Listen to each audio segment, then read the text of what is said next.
Hello students, welcome back to class. കഴിഞ്ഞ ക്ലാസ്സിൽ നാം ഒരു സമാന്തര ശ്രേണിയുടെ അടുത്തടുത്ത 3 പദങ്ങൾ തമ്മിലുള്ള തുക ആ സീക്വൻസിലെ മധ്യപദത്തിൻ്റെ 3 മടങ്ങാണെന്ന് കണ്ടെത്തി. ഇങ്ങനെയാണെങ്കിൽ ഒരു സമാന്തര ശ്രേണിയിലെ അടുത്തടുത്ത 5 പദങ്ങളുടെ തുക ആ ശ്രേണിയുടെ മധ്യപദത്തിന് 5 മടങ്ങാകുമോ? ഒരു സമാന്തര ശ്രേണിയുടെ അടുത്തടുത്ത 7 പദങ്ങളുടെ തുക ആ സമാന്തര ശ്രേണിയിലെ മധ്യപദത്തിൻ്റെ 7 മടങ്ങാകുമോ? Is the sum of any 5 consecutive terms of an arithmetic sequence 5 times its middle number, or is the sum of any 7 consecutive terms of an arithmetic sequence 7 times its middle term? നമുക്ക് പരിശോധിക്കാം.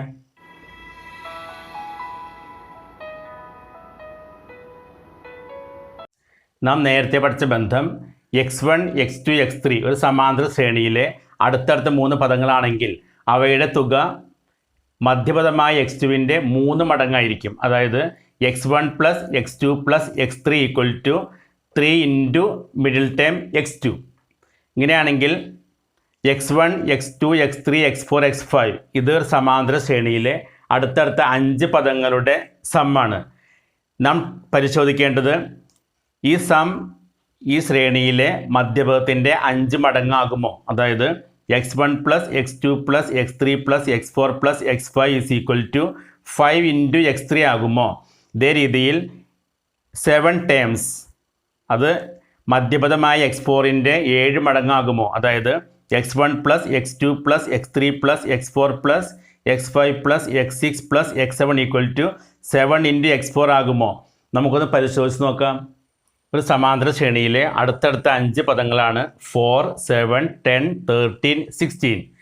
ഈ പദങ്ങളുടെ sum തുക 4 plus 7 plus 10 plus 13 plus 16 is equal to 50.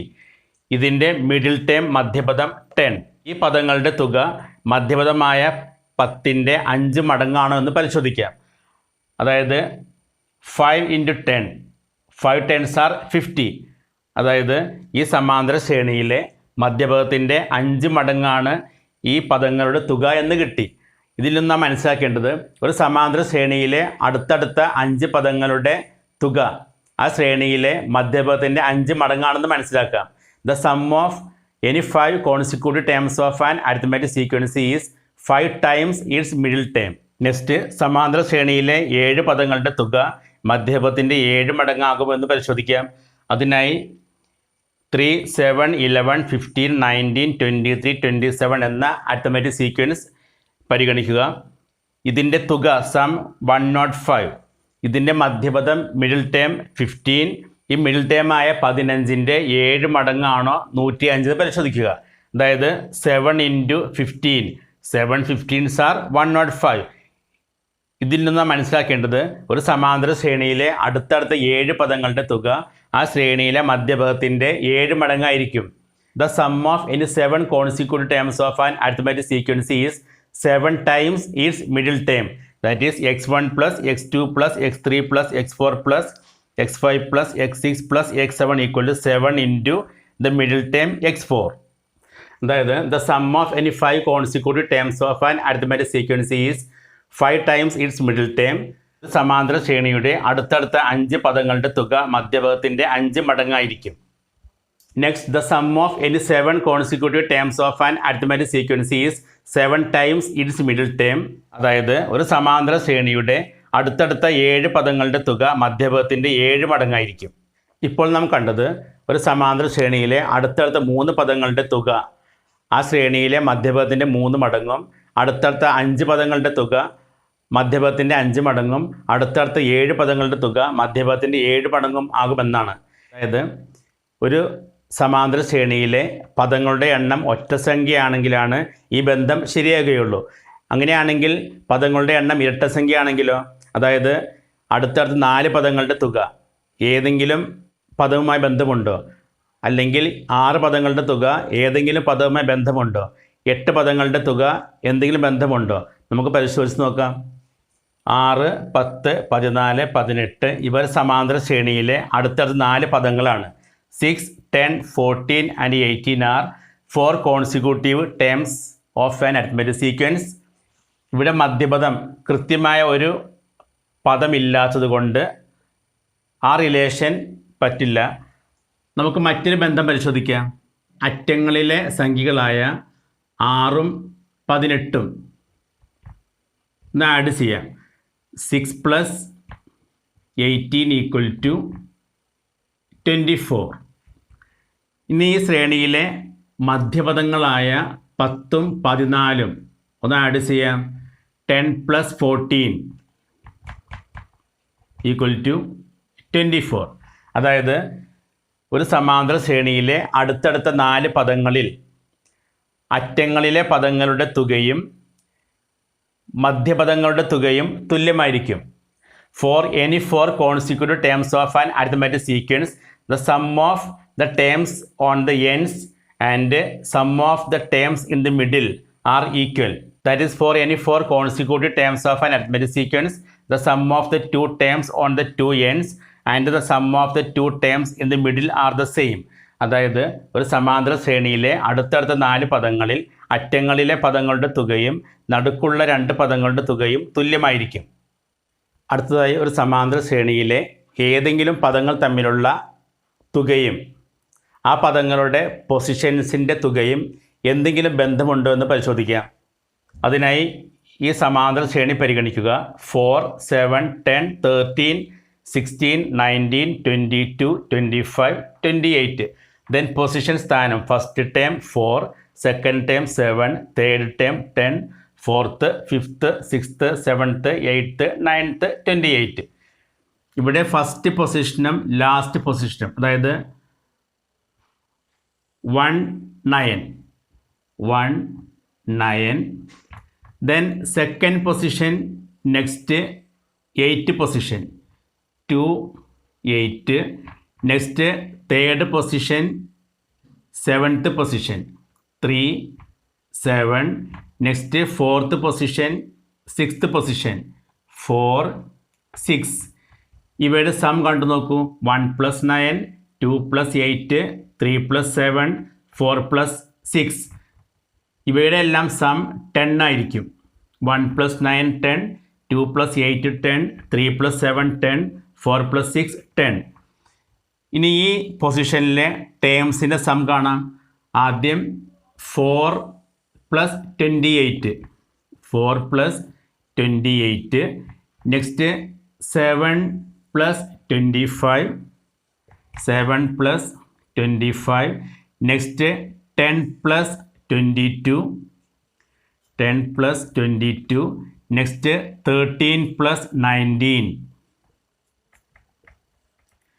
ഇതിൻ്റെ എല്ലാം some 4 + 28 32, 7 + 25 32, 10 + 22 32, 13 + 19 32. അതായത് പൊസിഷൻസിൻ്റെ some ഈക്വലാണെങ്കിൽ ആ പൊസിഷനിലെ ടേംസിൻ്റെ സമ്മും ഈക്വലായിരിക്കും. അതായത് ഒരു സമാന്തര ശ്രേണിയിലെ പൊസിഷൻസിൻ്റെ സം തുല്യമായാൽ ആ പൊസിഷൻസിലെ ടേംസിൻ്റെ സമ്മും തുല്യമായിരിക്കും. That is, in an arithmetic sequence, if the sums of positions of 2 pairs of terms are equal, then the sums of the pairs of the terms are also equal. അതായത് ഒരു സമാന്തര ശ്രേണിയിലെ ഏതെങ്കിലും ഒരു ജോഡി സ്ഥാനങ്ങളുടെ തുക തുല്യമാണെങ്കിൽ ആ സ്ഥാനങ്ങളിലെ പദങ്ങളുടെ തുകയും തുല്യമായിരിക്കും. ഒരു ഉദാഹരണം പരിശോധിക്കാം. Position term first term 5, second term 8, third term 11, etcetera, eighth term 26. Sum of 1 and 8 positions, 1 + 8 9. Then sum of 2 + 7 9, 3 + 6 9, 5 + 4 9. അതിൻ്റെ ടേംസ് നോക്കാം. 5 + 26 31, 8 + 23 31, 11 + 20 31, 14 + 17 31. ഇപ്പോൾ പഠിച്ച ബന്ധങ്ങൾ ഉപയോഗിച്ച് പേജ് നമ്പർ 28-ലെ പ്രോബ്ലംസ് നമുക്ക് സോൾവ് ചെയ്യാം. First problem, right 3 arithmetic sequences with 30 as the sum of the first 5 terms. ആദ്യത്തെ 5 പദങ്ങളുടെ തുക 30 ആകുന്ന 3 സമാന്തര ശ്രേണികൾ എഴുതുക. ആദ്യത്തെ 5 പദങ്ങളുടെ തുക 30. ഇതുമായി ബന്ധപ്പെട്ട റിലേഷൻ എന്താണ്?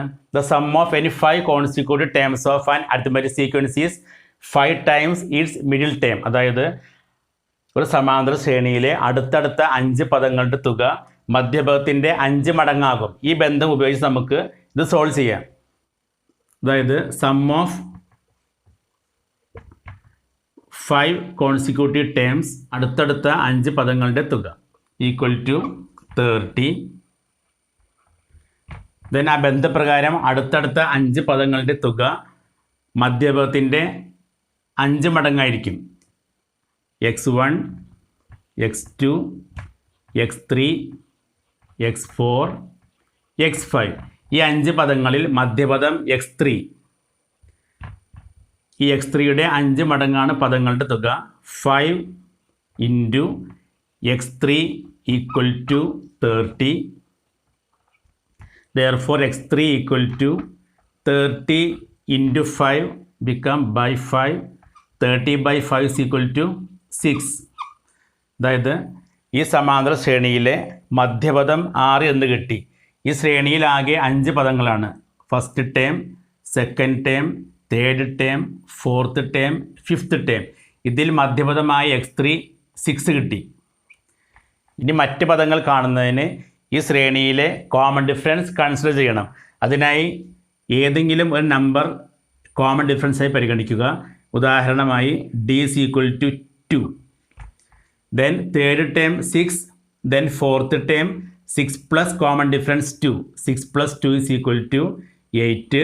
Fifth term 8 plus 2 is equal to 10. Then second term 6 minus 2 equal to 4. First term, second term 4 minus common difference 2. 4 minus 2, 2. അതായത് ഈ സീക്വൻസ് 2, 4, 6, 8, 10 ആയിരിക്കും. ഇതിൻ്റെ സം നോക്കാം. 2 + 4 6, 6 + 6 12, 12 + 8 20, 20 + 10 30. ഇതേ രീതിയിൽ ഏത് കോമൺ ഡിഫറൻസ് എടുത്ത് നമുക്ക് മറ്റ് സീക്വൻസ് കണ്ടെത്താം. രണ്ടാമത്തെ ശ്രേണിയിൽ കോമൺ ഡിഫറൻസ് 3 എന്നെടുക്കാം. Middle term 6, then fourth term 6 + 3 9, 9 + 3 12. Second term 6 minus 3 3. First term 3 minus 3 0. Then sum 3 + 6 9, 9 + 9 18, 18 + 12 30. Then third middle term 6 common difference 5 എന്നെടുക്കാം. 6 + 5 11, 11 + 5 16, 6 minus 5 1, 1 minus 5 1 minus 5 equal to large small minus here, large number sign 5 minus 1 is equal to 4, large number 5 sign minus 4. That is first term minus 4. Sum പരിശോധിക്കാം. 16 + 11 27, 27 + 6 33, 33 + 1 34, 34 + -4 30. അപ്പോൾ ആദ്യത്തെ 5 പദങ്ങളുടെ തുക 30 ആകുന്ന 3 സമാന്തര ശ്രേണികളാണ്. 2, 4, 6, 8, 10, 0, 3, 6, 9, 12, -4, 1, 6, 11, 16. Second question. The first term of an arithmetic sequence is 1 and the sum of the first 4 terms is 100. Find the first 4 terms. അതായത് ഒരു സമാന്തര ശ്രേണിയിലെ ആദ്യ പദം 1ഉം ആദ്യത്തെ 4 പദങ്ങളുടെ തുക 100ഉമാണ്. ശ്രേണിയിലെ ആദ്യത്തെ 4 പദങ്ങൾ കാണുക. 4 terms 4 പദങ്ങൾ. അതായത് x1, x2, x3, x4. ഇതിൽ ഒന്നാം പദം x1 1 തന്നിരിക്കുന്നു. Then x2, x3, x4. ഈ 4 പദങ്ങളുടെയും തുക സം ഈക്വൽ ടു 100. നാം ഒരു ബന്ധം പഠിച്ചിട്ടുണ്ട്. സമാന്തര ശ്രേണിയിലെ അടുത്തടുത്ത 4 പദങ്ങളിൽ അറ്റത്തുള്ള പദങ്ങളുടെ തുകയും നടുക്കുള്ള പദങ്ങളുടെ തുകയും തുല്യമായിരിക്കും. For any 4 consecutive terms of an arithmetic sequence, sum of 2 terms on the ends and sum of 2 terms in the middle are equal.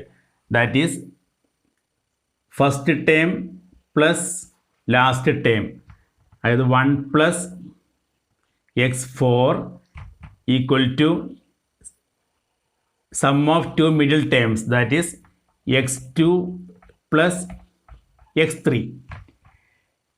1 plus x4 x2 plus x3 ഇത് രണ്ടിൻ്റെയും സം ഈക്വലായിരിക്കും. Total some 100. അത് ഓരോന്നിൻ്റെയും sum കാണണമെങ്കിൽ 100/2, that is 1 plus x4 equal to 100/2 equal to 50. x2 plus x3 also 100/2 equal to 50. അതായത് 1 plus x4 equal to 50. ഇതിൽ നിന്നും x4 fourth time കാണാം. x4 equal to 50. Left സൈഡിൽ 1 റൈറ്റിലേക്ക് ട്രാൻസ്പോസ് ചെയ്യുമ്പോൾ +1 become -1, that is 50 - 1 equal to 49. അതായത് ഈ സീക്വൻസിലെ ആദ്യ പദം 1, അവസാന പദം 49. അതായത് ഫസ്റ്റ് ടൈം 1, സെക്കൻഡ് ടൈം അറിയില്ല, തേർഡ് ടൈം അറിയില്ല, ഫോർത്ത് ടൈം 49. ഇതിൽ നിന്നും കോമൺ ഡിഫറൻസ് എങ്ങനെ കാണാം? Number of common difference 1 2 3 4. 4 - 1 3 common difference equal to last time minus first time. നേരത്തെ പഠിച്ച ബന്ധമാണ്. 49 - 1 that is 3 common difference. 3d is equal to 48. Therefore d equal to 48 into 3 become by 3 equal to 16. അതായത് ഈ സമാന്തര ശ്രേണിയിലെ common difference 16. അപ്പോൾ ഈ ശ്രേണിയിൽ ഒന്നാം പദം 1, കോമൺ ഡിഫറൻസ് 16. ഇതുപയോഗിച്ച് നമുക്ക് ഈ ശ്രേണിയിലെ 4 പദങ്ങൾ കണ്ടെത്താം. അതായത് first time x1 equal to 1, second time x2 equal to first time plus common difference 16 equal to 17. Then third term x3 is equal to second term 17 plus common difference 16. 17 plus 16 33. Then fourth term, third term 33 plus common difference 16 is equal to 49. Prove that any 4 consecutive terms of an arithmetic sequence, the sum of the 2 terms on the 2 ends and the sum of the 2 terms in the middle are the same. ഒരു സമാന്തര ശ്രേണിയിലെ അടുത്തടുത്ത ഏത് 4 പദങ്ങൾ എടുത്താലും രണ്ടറ്റത്തുമുള്ള പദങ്ങളുടെ തുക നടുക്കുള്ള 2 പദങ്ങളുടെ തുകയാണെന്ന് തെളിയിക്കുക. ഈ പ്രോബ്ലം സോൾവ് ചെയ്യുന്നതിനായി ഫസ്റ്റ് ടേം x1 എന്നും കോമൺ ഡിഫറൻസ് പൊതുവ്യത്യാസം d എന്നും എടുക്കുക. First term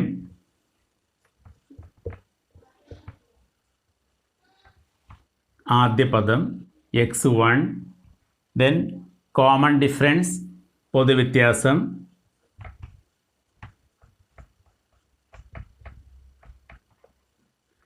d. Therefore 4 terms, 4 പദങ്ങൾ. First term x1, the second term first term plus common difference x1 plus d, third term second term x1 plus d plus common difference d, then fourth term third term plus common difference, third term x1 plus d plus d plus common difference d. അതായത് first time x1, second time x1 plus d, third time x1 plus d plus d 2d, fourth time x1 plus d plus d plus d 3d. ഇവിടെ question രണ്ടറ്റത്തുമുള്ള പദങ്ങളുടെ തുക, അതായത് sum of the terms on the 2 ends, അറ്റത്തുള്ള സംഖ്യകളുടെ തുക. അതായത് x1 plus 3d, x1 plus 3d, x1 plus x1, 1x1 plus 1x1, 2x1 plus 3d. ഇതാണ് sum of the terms on the 2 ends, അറ്റത്തുള്ള സംഖ്യകളുടെ തുക. Then sum of the terms in the middle.